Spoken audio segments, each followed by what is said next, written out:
आषाढ़ कृष्ण गणेश चतुर्थी व्रत कथा। राजा महीजित की कथा।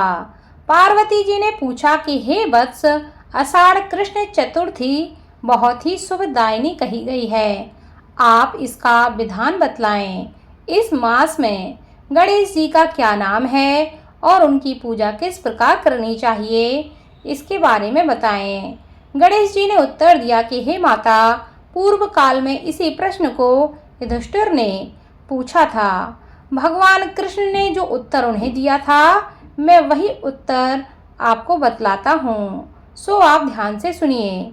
श्री कृष्ण ने कहा कि हे राजन, गणेश जी की प्रीति कारक विघ्न नाशक पुराण इतिहास में वर्णित को कह रहा हूँ, सो आप सुनिए। हे कुंती पुत्र, आषाढ़ कृष्ण चतुर्थी के गणेश जी का नाम लंबोदर है। उनका पूजन पूर्व वर्णित विधि से करना चाहिए। हे महाराज, द्वापर युग में महेशपति नगरी का महीजित नामक राजा था। वह बड़ा ही पुण्यशील और प्रतापी राजा था। वह अपनी प्रजा का पालन पुत्र भांति करता था, किंतु संतान विहीन होने के कारण उसे राजमहल का वैभव भी अच्छा नहीं लगता था। वेदों में निसंतान का जीवन व्यर्थ माना गया है। यदि निसंतानहीन व्यक्ति अपने पितरों को जल का दान देता है तो उसके पितृगण उस जल को गर्म जल के रूप में ग्रहण करते हैं। इसी ऊहापोह में राजा का बहुत समय व्यतीत हो गया। उन्होंने पुत्र प्राप्ति के लिए बहुत से दान पुण्य यज्ञ इत्यादि कार्य किए, फिर भी राजा को पुत्रोत्पत्ति न हो सकी। जवानी ढल गई और बुढ़ापा आ गया, किंतु वंश में वृद्धि न हुई। तदंतर राजा ने विद्वान ब्राह्मणों और प्रजाजनों से इस संदर्भ में परामर्श किया। राजा ने कहा कि हे ब्राह्मणों, हे प्रजाजनों, हम तो संतानहीन हो गए हैं। अब मेरी क्या गति होगी? मेरे जीवन में किंचित भी कोई भी पाप नहीं किया। मैंने कभी भी अत्याचार द्वारा धन का संग्रह नहीं किया। मैंने तो सदैव प्रजाओं को पुत्रवत पालन किया तथा धर्माचरण द्वारा ही पृथ्वी का शासन किया। मैंने चोर डाकुओं को दंडित किया, इष्ट मित्रों के भोजन की व्यवस्था की, गौ ब्राह्मणों का हित चिंतन करते हुए श्रेष्ठ पुरुषों का आदर सत्कार किया। फिर भी हे ब्राह्मणों, मुझे अब तक पुत्र न होने का क्या कारण है? हे विद्वान ब्राह्मणों, आप ही बताएं। हे महाराज, हम लोग वैसा ही प्रयत्न करेंगे जिससे आपकी वंश की वृद्धि हो। इस प्रकार कहकर सब लोग युक्ति बनाने लगे। सारी प्रजाएं राजा के मनोरथ को पूर्ण करने के लिए ब्राह्मणों के साथ वन में चली गई। वन में जाकर वे लोग द्रुत गति से इधर उधर परिभ्रमण करने लगे। उन लोगों को उसी समय एक श्रेष्ठ मुनि के दर्शन हुए। वे मुनिराज निराहार रहकर तपस्या में लीन थे। ब्रह्मा जी के समान वे आत्मजित, क्रोधचित्त तथा सनातन पुरुष थे। संपूर्ण वेद विशारद, दीर्घायु, अनंत एवं अनेक ब्रह्म ज्ञान संपन्न वे महात्मा थे। उनका निर्मल नाम लोमस ऋषि था। प्रत्येक कल्पांत में उनके एक एक रोम पतित होते थे, इसलिए उनका नाम लोमस ऋषि पड़ गया। ऐसे त्रिकालदर्शी महर्षि लोमस के उन लोगों ने दर्शन किए। सब लोग उन तेजस्वी मुनि के पास गए, उचित अभ्यर्थना एवं प्रणाम आदि किया। तदंतर सभी लोग उनके समक्ष खड़े हो गए। मुनि के दर्शन से सभी लोग प्रसन्न होकर परस्पर कहने लगे कि हम लोगों को सौभाग्य से ही ऐसे मुनि के दर्शन हुए हैं। इनके उपदेश से हम सभी का मंगल होगा। ऐसा निश्चय कर उन लोगों ने मुनिराज से कहा। जनता कहने लगी, हे महर्षि, हम लोगों के दुख का कारण सुनिए। अपने संदेह के निवारणार्थ हम लोग आपके शरणागत हुए हैं। हे भगवान, आप कोई उपाय बतलाइए। हे स्वामिन, आप जैसा महात्मा को पाकर हम लोग किसी अन्य व्यक्ति से क्या कहें। आप तो ऋषियों में श्रेष्ठ हैं।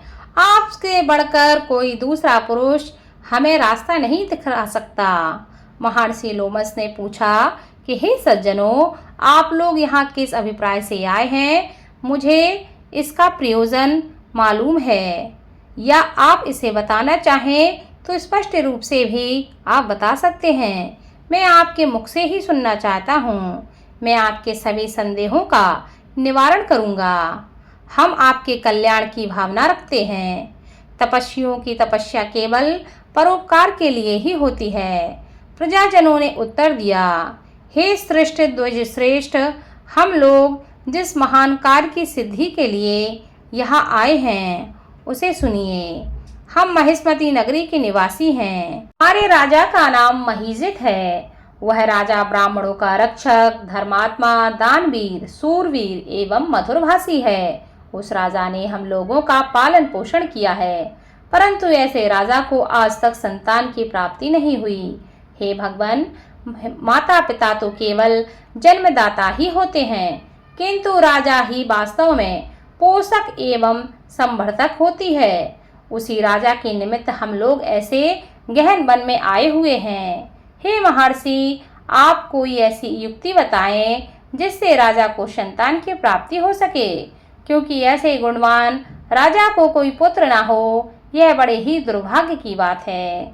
हम लोग परस्पर विचार विमर्श करके इस गंभीर वन में आए हैं। उनके सौभाग्य से ही यहाँ हम लोगों ने आपका दर्शन लाभ किया है। हे मुनिवर, किस व्रत, दान, पूजन आदि कर्म का अनुष्ठान कराने से राजा को पुत्र की प्राप्ति होगी?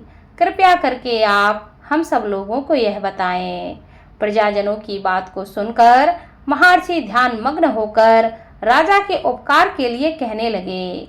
महर्षि लोमस ने कहा, हे ब्राह्मणों, आप लोग ध्यान पूर्वक सुनो।